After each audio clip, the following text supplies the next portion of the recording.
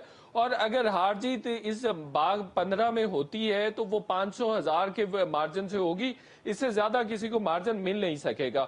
اور جو سردار صاحب کے اگینسٹ بہت ساری لابیز کام کر رہی ہیں، اس کی بنیادی وجہ یہ ہے کہ انہوں نے ایک دم سے پالیٹکس کو انفلوئنس کیا آزاد کشمیر کی، تو ان کے بڑے سارے مخالف، بڑے سارے دشمن پیدا ہو گئے.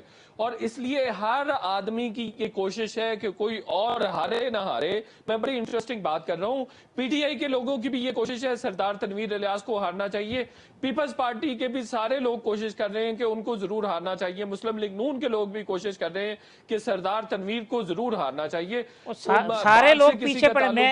میں سارے لوگ آپ جی. میتلا صاحب کہتے ہیں کہ جی وہ سردار تنویر کے پیچھے پڑ گئے ہیں کہ جی ان کو ہروائیں کسی طریقے سے. علی ممتاز صاحب، میں علی عباس صاحب، اگر ہم جو ہمارے نمائندے ہیں راولہ کوٹ کے یا بھمبر کے یا جو باغ کے ہیں، اگر ان سے بھی ہمارا رابطہ ہو جائے تو ان سے کرنٹ پوزیشن ہم پتہ کر لیں گے. چودھری لطیف اکبر صاحب جا چکے ہیں، ہمارے ساتھ تھے کیونکہ الیکشن کی گہما گہمی. علی ممتاز صاحب، 5-6 کینڈیڈیٹ پاکستان تحریک انصاف کے پرائم منسٹرشپ کے، ہوگا کیا آخر میں کہ وہی عمران خان صاحب کسی ایک کا ایسا نام لے دیں گے جو کہ لوگ لے رہے ہیں، جو ان ناموں کے علاوہ ہیں کہ جی وہ بڑے قریب ہیں اور وہ بن جائیں گے اور پھر سب لوگ ہنسی خوشی زندگی گزاریں گے؟ جی بالکل ایسے ہی. آپ 2018 کے الیکشنز 25 جولائی کا جس طرح ہم نے 7 سے 9 کی ٹرانسمیشن میں آپ نے آغاز اسی سے کیا تھا، تو 25 جولائی کل بھی ہے. میں تو جیسے کہ پہلے بھی مجھے لگ رہا ہے کہ یہ بالکل ویسے ہی ہونے والا ہے جیسا کہ 25 جولائی سن 2018 کو ہوا تھا کہ یہ کولیشن گورنمنٹ ہوگی، اور اس وقت علیم خان صاحب سوچ رہے تھے کہ وہ چیف منسٹر ہوں گے. جہانگیر ترین صاحب بہت قریب تھے، کوئی سوچ بھی نہیں سکتا تھا کہ وہ الیکٹ بھی ہو جائیں گے، ان کے خلاف کیسے شروع ہو جائیں گے.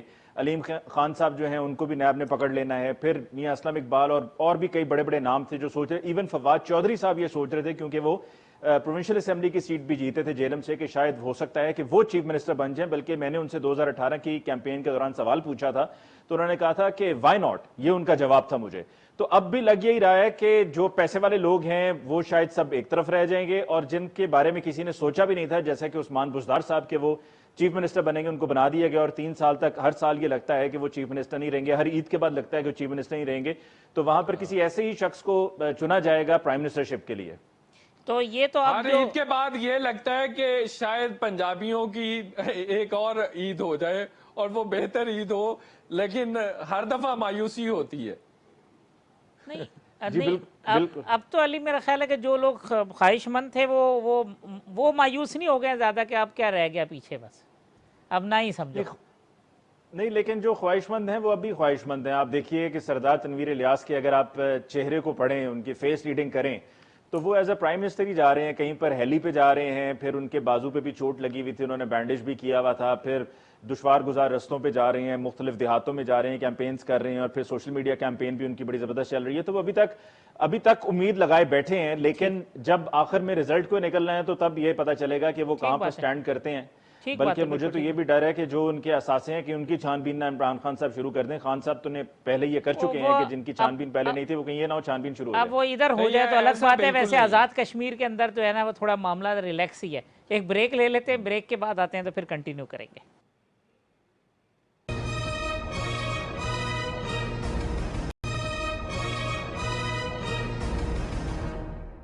ویلکم بیک ناظرین، شاہد میتلا صاحب، علی ممتاز صاحب میرے ساتھ موجود ہیں۔ دونوں نے باغ کا جو حلقہ ہے نا اس کو 7 بجے شام سے پکڑ رکھا ہے کہ سردار تنویر الیاس، تو باغ سے ارشاد بٹ صاحب میرے ساتھ موجود ہیں اور راولہ کوٹ سے راجہ جمیل بھی ہیں۔ ارشاد بٹ صاحب، یار اس حلقے کے بارے میں ذرا بتا دیں، ادھر مقابلہ کیا ہو رہا ہے جس پہ سردار تنویر الیکشن لڑ رہے ہیں؟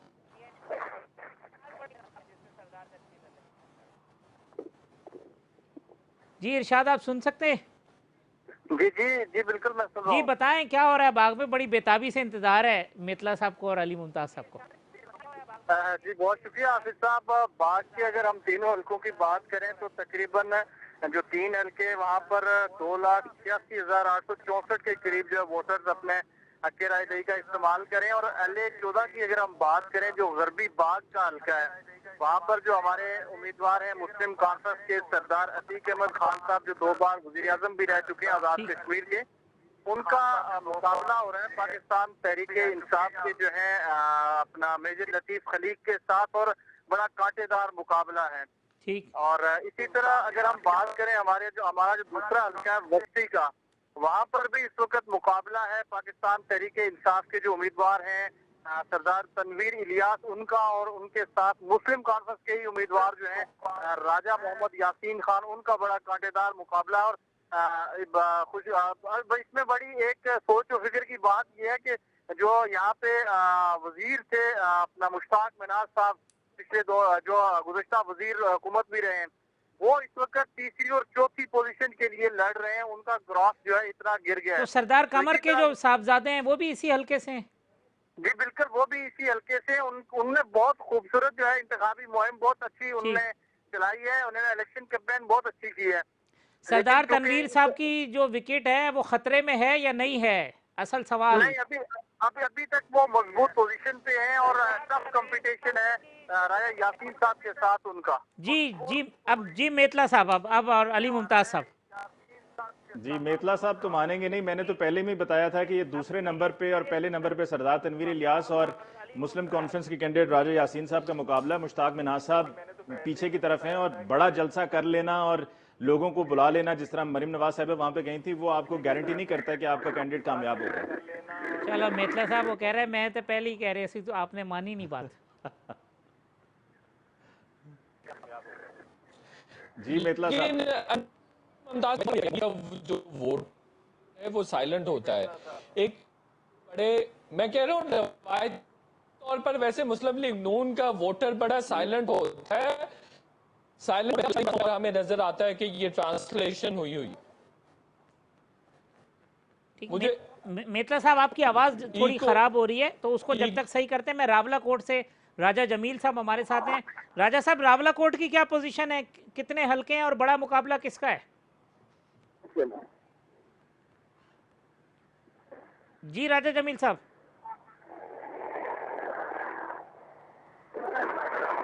راجہ جمیل صاحب آپ سن پا رہے ہیں مجھے؟ علی عباس صاحب میرا خیال ہے آپ تھک گئے ہیں۔